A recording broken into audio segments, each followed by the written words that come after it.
Имаме малък проблем с този смарт.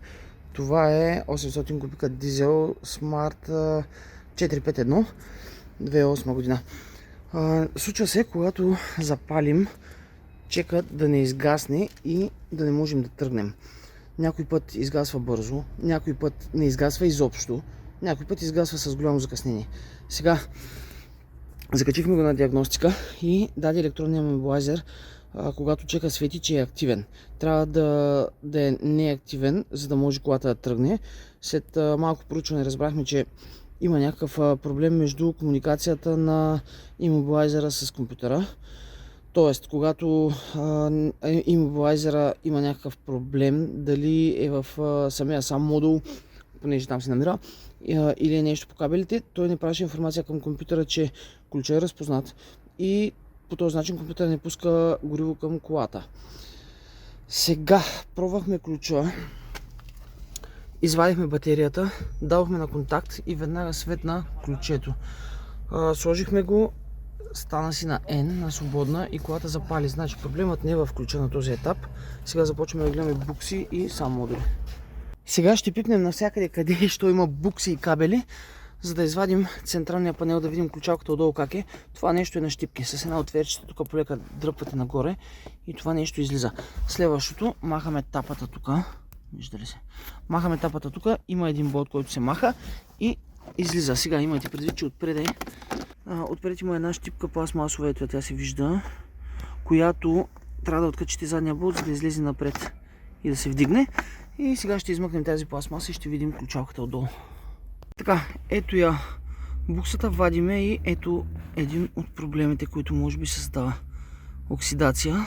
Сега ще почистим и ще тестваме. Ако се размине само с това, размине. Ако не, продължаваме нататък. Трябва да извадим само модула, който е тук на бушоните, за да погледаме и там кабели и всичко. Даже по принцип задължително ще го измъкнем да огледаме има ли някакви оксидации, лоши спойки и така нататък.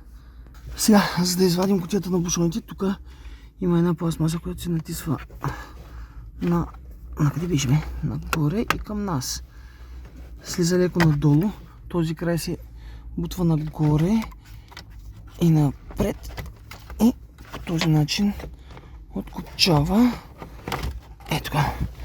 Така, сега ще извадим всички букси, ще запомним коя букса къде е и ще започнем да оглеждаме всички кабели. После ще видим дали има нужда да отворим цялата кутия и да прегледаме и спойките. Сега, преди да откачим плюса, който е тук с десятка, задължително откачаме акумулатора, защото тук е постоянен ток и не е хубаво да някъде да замаси. Даже акумулатора е хубаво да се изключи преди да извадим абсолютно всичко. Така, на пръв поглед не виждаме абсолютно никаква оксидация по буксите и по пиновете, затова продължаваме разглавянето. Гледаме, тук има щипки, които вадят горния капак. Сега ще го измъкнем и ще видим как продължаваме нататък. Сега извадихме целия модул. Общо взето как се вади. Трябва първо да махнем трите бушона, големите. След това пребутваме ето тези щипки.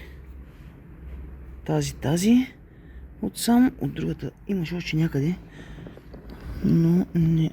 от долната страна има. Стига, фокусирай. Когато бутнем тези щипки, леко целият панел тръгва нагоре. Тук в тези дупки, които виждате, също има щипки, които трябва да се натиснат навътре. Тук и тук е само в едната страна. И полека, с прибутване по буксите отдолу, целият модул излиза. Сега, тези две платки лежат на самата пластмаса. Пребутват се навън много полека, за да не скъсаме някоя лента. И започваме да оглеждаме самите спойки отдолу. Видяхме 3-4 леко уръфани, затова ще ги презапоим наново, да сме сигурни, че не създават проблеми там. Тук бяха повечето. Сега трудно ми е да ви ги покажа, но е примерно тази, където ми е палеца, има някаква дупчица. Така че тези ще ги презапоим наново внимателно и ще го сгубим. Сгубихме всичко обратно, палим и не. Чека остава светнат и колата не тръгва. Така, оставихме да поработи 2-3 минути, свалихме пак отдолу модула, извадихме го както е закачен с всички кабели, прибутахме всички букси, по ключа бутахме, да видим дали няма някъде хлабава връзка. Не тръгва и не тръгва. Докато работиш така, оборотите по принцип са по-ниски. Когато чека изгасне, леко оборотите се вдигат. Седи си така, отворихме отзад и бутнахме ето този сноп. В момента, в който го бутнахме, и чека изгасна. Два пъти я правим тази проба. Има някъде тук хлабава връзка, значи от модула към компютъра. Мисля, че компютъра беше тук отдолу и сега ще махнем гума, подкалник и всичко. Ще го гледаме. Той сноп е сгънат малко тук. Ако се наложи, дори ще махнем всички брони тук, да видим някой прекъснат кабел или заголен дали има. Ще видим и буксите към компютъра дали има проблем, но определено тук локализирахме проблема.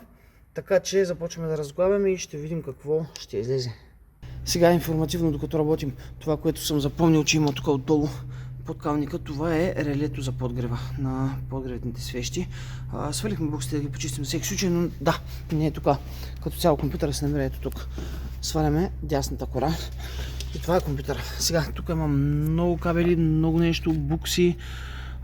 Сваляме всичко, почистваме всичко. Тук ще огледаме хубаво снопа, тъй като ето къде бутнахме и се раздвижи този.